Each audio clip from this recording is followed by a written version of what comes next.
नागपुरात सायबर फसवणुकीचा मोठा प्रकार समोर आला। एका निवृत्त वेकोली अधिकाऱ्याला शेअर बाजारातील गुंतवणुकीवर मोठ्या नफ्याचं आमिष दाखवण्यात आलं आणि तब्बल 83 लाखांची फसवणूक करण्यात आली।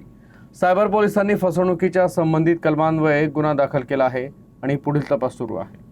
आरोपी अमोल कुरवाडे यांनी मोबाईल फोनद्वारे नागपूर येथील 64 वर्षीय भारत भूषण यांच्याशी संपर्क साधला आणि शेअर बाजारात गुंतवणूक करून जास्त नफ्याचे आमिष दाखवून त्यांना फसवले। आरोपीनं भारत भूषण यांना आरबीके शेअर ब्रेकिंग लिमिटेड नावाच्या कंपनीत गुंतवणूक करण्यास तयार केलं आणि त्याला एका व्हॉट्सअप ग्रुपमध्ये जोडलं। त्यानंतर त्यानं प्ले स्टोअरवरून एक मोबाईल ॲप डाउनलोड करायला लावलं। आरोपीच्या सांगण्यावरून भारत भूषण यांनी विविध व्यवहारांद्वारे एकूण 83 लाख गुंतवले। भारत भूषण यांनी नफा देण्याची मागणी केली तेव्हा आरोपीनं टाळाटाळ करण्यास सुरुवात केली। आपली फसवणूक झाल्याचं लक्षात येतात पीडितेनं नागपूर सायबर पोलीस स्टेशन मध्ये तक्रार दाखल केली। पोलिसांनी फसवणूक आणि आयटी कायद्याअंतर्गत गुन्हा दाखल केला आहे आणि तपास सुरू केला आहे।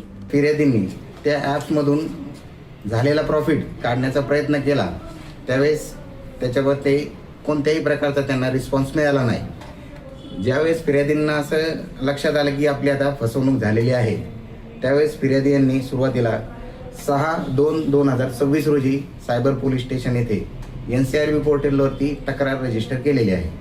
तरी या सर्वांचे माहिती घेऊन आपण तात्काळ बँकेला मेल केलेले आहे।